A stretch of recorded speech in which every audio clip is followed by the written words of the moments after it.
Hello and welcome to the latest Chelsea news and Chelsea transfer news in just a 5-minute video with the FA Cup match preview. The quarter-final today, we're playing Leicester this afternoon and it's a chance to get through to the FA Cup semi-final. Frank Lampard has talked about squad rotation, and at the end of this video I'll be going through the pre-match preview and my predicted starting 11. It's all now on this channel, Chels Daft, and that's the website chelseadaft.org. Make sure you check it out, make sure you watch the video, and make sure you stay tuned to the end. Let's get cracking.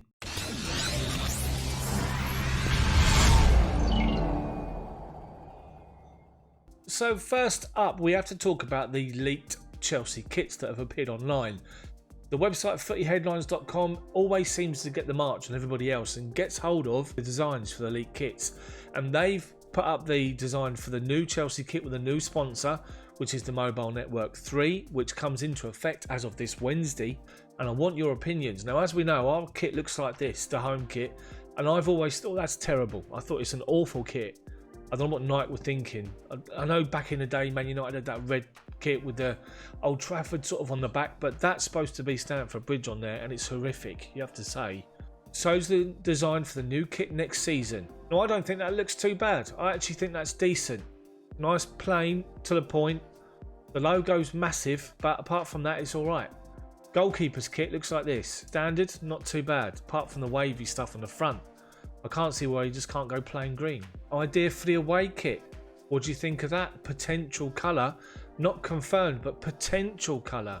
So to the Daily Mail. Valencia want Chelsea Kepa Arrizabalaga on a 2-year loan deal in exit, which may open up Ajax keeper Andre Onana for Stamford Bridge move, despite Frank Lampard being ready to stick with the Spaniard. And this has appeared all over social media, and Valencia have made it clear that they're looking to sign Kepa. 2-year loan deal with an option to then pay money at the end of those 2 years. Now, what do you think of Kepa? I think Kepa's come back into his own a bit. He had his dip in form, as we all know.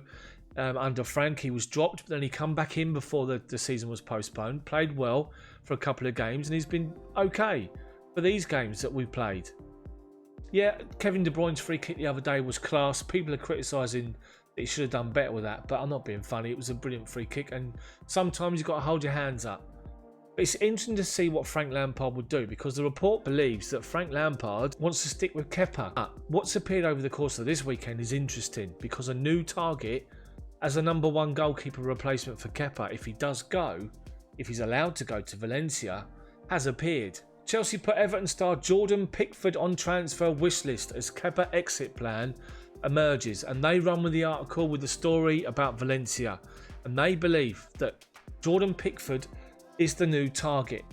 Now, he's only 26, he's England's number 1, he's already proven that he's a great shot stopper. Yeah, we've seen him concede goals with Everton because they haven't got the best defence in the Premier League. Saying that, nor do we, but it will be a step in the right direction in my view if Kepa is allowed to leave, or if Kepa goes. Pickford would be a great acquisition and someone that could be here for at least 5, 6, 7 seasons and take his game to that next level. No disrespect to Everton, I just think Champions League football on a regular basis, or European football, we all know how exciting it is under Frank. Jordan Pickford could be a great signing. What do you think? So to 2 important updates regarding Kai Havertz. Leverkusen boss admits Kai Havertz could be sold before August as Chelsea line up £89 million transfer. Now, this quote featured on this article was taken on the Friday before Leverkusen played yesterday. An update on that in just a second. Peter Bosz, the Leverkusen manager, spoke of Havertz and his future, and he said this: "I don't feel he's thinking too much about transferring, nor are we. I certainly don't have the impression that this will be his last game for the club. He's still under contract with us, and I have to assume that he'll be with us next season too. That will include the German Cup final next month and the next Europa League game against Rangers in August. Of course, that's all dependent on nothing happening before then. But there's an update with Havertz and Leverkusen here. Chelsea handed Kai Havertz warning following 20 million transfer boost. Bayer Leverkusen failed to qualify for the Champions League yesterday. They've missed out on Champions League competition. As a result, it looks as though Havertz's value will go down from 90 to 70 million. Another story that keeps growing legs is this one. Chelsea to continue transfer spree with West Ham's Declan Rice as Lampard plots to use him as a centre-back. 45 million they believe, Chelsea, that they could get Declan Rice for, with probably Michy Batshuayi thrown in as well. The article states that Frank Lampard is desperate for someone to come into the heart of his backline and help drive a challenge for the Premier League next season.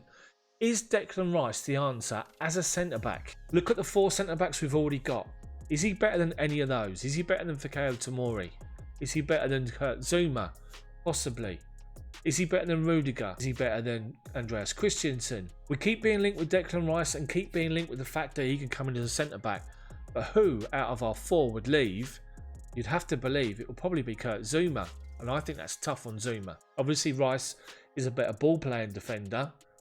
And I wonder, could Declan Rice be somebody that comes in along with Jordan Pickford and forms part of an important core in the team that takes our club forward? What do you think? It's someone Chelsea have been linked with over the course of the postponement in football, but it looks as though Man United have made a move. Man United made contact with former Chelsea midfielder Jeremy Boga over a shock transfer move. Now, the article is talking of the fact that Jadon Sancho being valued at over 100 million is far too much for what Man United can afford at the current time. They've identified Jeremy Boga as the alternative to Jadon Sancho. Ahead of this afternoon's game, Kasper Schmeichel has warned Ben Chilwell the grass is not always greener and not to follow Kante, Mahrez and Harry Maguire through the exit door at Leicester. Chelsea have been linked with Ben Chilwell for God knows how long, and Schmeichel has urged him to stay and said this. We've had N'Golo and Riyad leave. N'Golo had a buyout clause which was unfortunate for us, but when you look at the squad here, there's a lot of players who chose to stay here. Jamie Vardy could have moved. He chose to stay here. It's a project he wants to be part of. I've stayed here for many years. It's a project that I like being part of. It's a case of looking at the opportunities that come along and you ask yourself, is this going to be better for me? Am I going to improve myself? The grass is not always greener on the other side.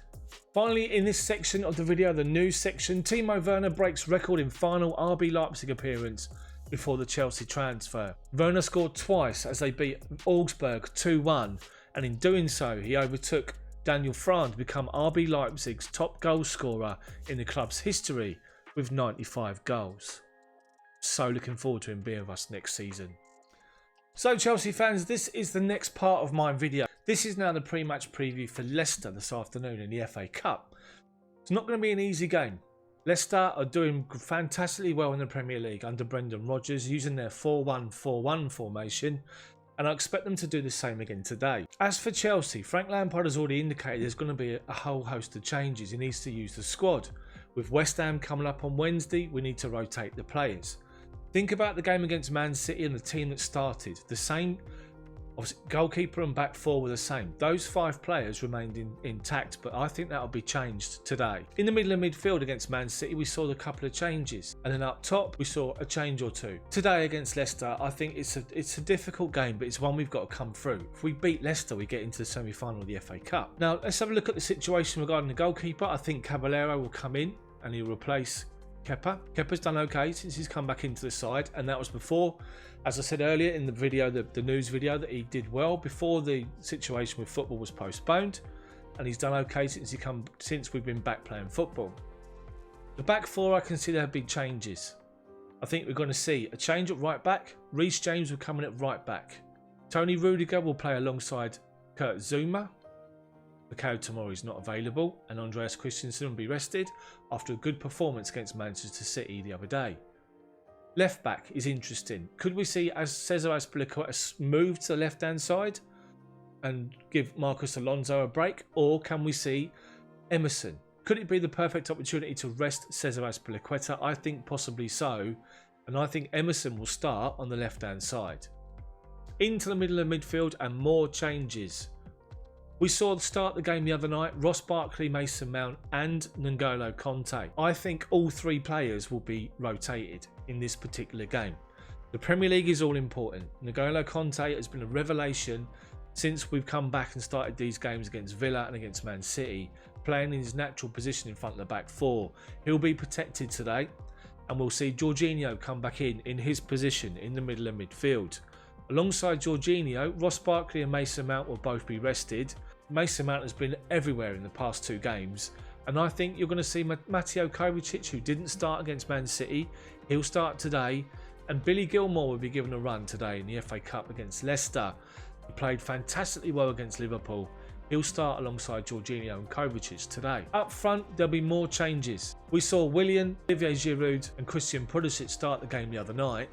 I think there'll be at least 2 changes. And the reason I'm saying at least 2 is because there could be 3. Tammy Abraham will start the game up front and be given a run from the start because he's missed out the last 2 games. So he's in for Giroud. I think we'll see Pedro play. Pedro will play and he will start in place of Willian. But whether that's on the right or the left, I'm not so sure. And in the last position for me is a toss-up. It's between Christian Pulisic or Ruben Loftus-Cheek. I can't see the idea of Loftus-Cheek being played up as one of the attacking players, left or right.